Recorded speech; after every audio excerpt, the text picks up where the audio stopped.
So, have you ever wondered what really separates a successful entrepreneur from someone who, well, struggles? You see the headlines, right? The billion-dollar companies. But for every single one of those, there are literally thousands of others that just never get off the ground. So let's dive in and really unpack what it takes, the core principles, the actual framework, and the mindset you need to turn a simple idea into a business that makes a real impact. This quote just hits so hard because it captures the brutal reality of the business world. I mean, take a company like Just Buy Live. In 2017, they raised a staggering $100 million. They were ready to go international, but by 2018, poof, they were completely shut down. It's just such a powerful reminder that having a ton of cash and what seems like a great idea, it's not always enough. And that right there is the million-dollar question we're digging into. How does one person get a no from an investor and just give up, while someone else takes that exact same rejection and turns it into a billion-dollar company? It's not magic, and it's definitely not just luck. It's about having a playbook, a framework for turning those gut-wrenching setbacks into your next big step up. To really get this, we're going to follow the story of Jessica Alba. Yeah, the actress. Long before she was known as a founder, she had this idea for a company making safe, eco-friendly baby products. Sounds great, right?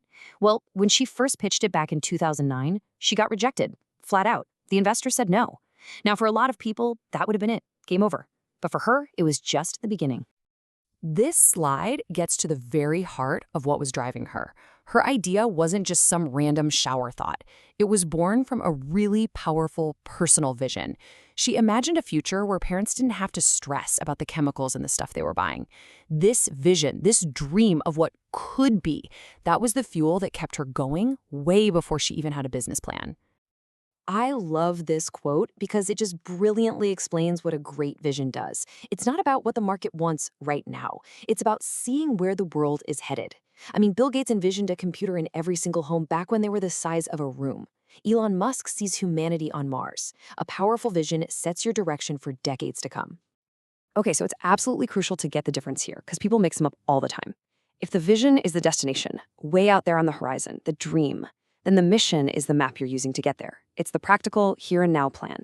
It answers the simple questions. What are we doing today? Who are we doing it for? And how are we going to do it?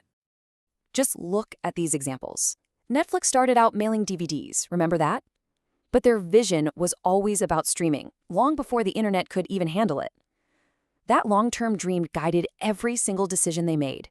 It's why they were able to totally disrupt an industry, while their competitors, like Blockbuster, were only focused on the present. The mission statement, on the other hand, that's the company's compass. It keeps everyone, from the brand new intern to the biggest investor, all pointing in the same direction. It's that clear, actionable statement that guides the day-to-day work, making sure every little task is serving that bigger purpose. Google's mission is just a perfect example. It's so concise, but it's incredibly powerful. What's the purpose? To organize information. What's the scope? Oh, just the entire world's information. And what's the value? Making it accessible and useful for everybody. Every single product they develop, from search to maps, you can measure it against this one clear mission. Okay, so you've got this amazing vision and a super clear mission. Now what? How do you actually make it happen? This is where we shift from the why to the how. It's all about building a practical blueprint that breaks that huge dream down into steps you can actually take. And this is that blueprint, the strategic pyramid. It shows how everything connects, see? At the very top, you've got your big, dreamy vision. That's supported by your mission. Then, to fulfill that mission, you set these long-term goals.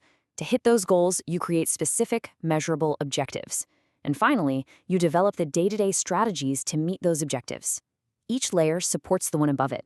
It's how you turn a dream into an actual plan. Now, this is where the rubber really meets the road. A goal is broad, like become a market leader. Cool. But how do you know when you've done that? That's where objectives come in. An objective is super specific, it's measurable, and it has a deadline. Increase market share by 15% in 2 years. See the difference? You just can't achieve a vague goal without having clear objectives. All right, so having a great framework is essential. But let's be real, a blueprint is totally useless without a builder. So what about the person? What are the personal qualities, the internal wiring that lets an entrepreneur actually execute on that plan, especially when things get really, really tough? And here it is. This is maybe the most empowering part of this whole explainer. You don't have to be born with all these traits. Entrepreneurship isn't some kind of mystical gift you either have or you don't. It's a set of skills and mindsets that you can learn, you can practice, and you can develop over time. The key point is anyone can cultivate these qualities. First up is the core mindset. It all starts with tenacity, that stubborn, unyielding will to just keep pushing forward. Then you have to be comfortable with uncertainty. The path is never a straight line, and you've got to be okay navigating through the fog. And finally, maybe most important, is your relationship with failure. Successful entrepreneurs don't see it as an endpoint. They see it as data, a crucial part of the learning process. Next, you can't build a company alone. You need incredible people skills. Leadership to inspire a team to follow you. Empathy to truly get what your customers and your employees need. And you have to be able to communicate your vision so clearly that other people want to help you build it. And yeah, you absolutely have to be able to sell your idea. And finally, it all comes down to execution. You have to be financially savvy. Understanding the numbers is totally non-negotiable. You need to be frugal, especially at the start, making every single dollar count. And you have to be a systems thinker, seeing how a decision over here in marketing affects everything over there in operations. So let's bring this all back to where we started. Jessica Alba and that first painful rejection of her idea. When you look at her journey with this framework and mindset in mind, it looks a lot less like a simple success story and a lot more like a masterclass in turning failure into fuel. This timeline is so revealing. Just look at that gap between 2009 and 2012. That wasn't dead time. That was 3 years of pure tenacity. She pitched her friends, she invited criticism, she answered every single question about her supply chain. She didn't just try again. She used that initial rejection to get smarter, to get stronger, and to build a much, much more convincing case. And that really is the ultimate takeaway. The entrepreneurial journey is not about having a perfect idea that everyone just loves from day one. It's about having a vision that's so powerful it can survive rejection. It's about using a strategic framework to build a solid plan. And it's about having the personal grit to learn, adapt, and improve until that vision becomes reality. So the last question is really for you. Every great idea, every single meaningful venture is going to face resistance. People will tell you it can't be done. Now that you know what it takes, the vision, the plan, and the mindset, the only question left is, are you ready to build it anyway?